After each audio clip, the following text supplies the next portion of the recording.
মানে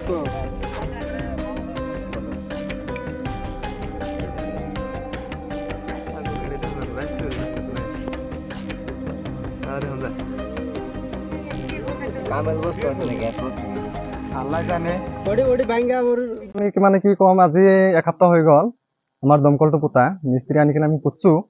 পোতাৰ পিছত মানে কি হৈছে, এই মিস্ত্ৰী আনাৰ লগে লগে মানে গাৰাৰ পিছতেই মানে এই চব্জি বনালে যিটো আপোনাৰ হেৰি গড় গড় শব্দ ওলায়, সেইটো শব্দ ওলাই আছে হা।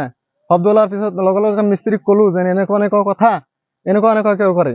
মিস্ত্ৰীয়ে ক'লা যে সেইটো হ'ল আপোনাৰ হেৰি এই নতুন কলৰ মাটি যে বেল, সেইকাৰণে মানে এইটো বস্তুটো ভাল নহয়। কলৰ যিখিনি এই বেল থাকে, অসাৰ থাকে, এইখিনি ভাল নহয়। আপোনাৰ সেইখিনি কি কৰিব লাগিব, একচুৱেলি নতুনকে বদলাব লাগিব।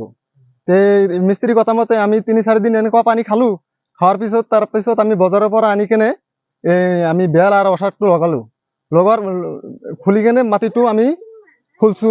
খোলাৰ পিছত মানে এই তলৰ পৰা মানে কি হয়, পাইপেৰেদি একচুৱেলি এই গড়গড় শব্দটো ওলাই আছে। আৰ বতাহৰ নিচিনা মানে এটা এই আপনাৰ এই গেছৰ নিচিনা ওলায়। আমি বহুত দিন আগতে এটা নিউজ চাইছিলো যে এনেকুৱা কলৰ সিস্টেমে এনেকুৱাই মানে সেনেকুৱা মানে গড় গড় কৰে আৰু শব্দটো ওলাই থাকে আৰু বতাহৰ নিচিনা এটা মানে হেৰি আপনাৰ এই গ্যাস ওলাৰ পিছত মানে আমি বস্তুটো চাইছিলো। সেনেকুৱা কাৰণে মানে আমি লাইটাৰ লগাই দিছো। লগাই দিয়াৰ পিছতে বস্তুটো চালো মানে জুই লাগি গ'ল।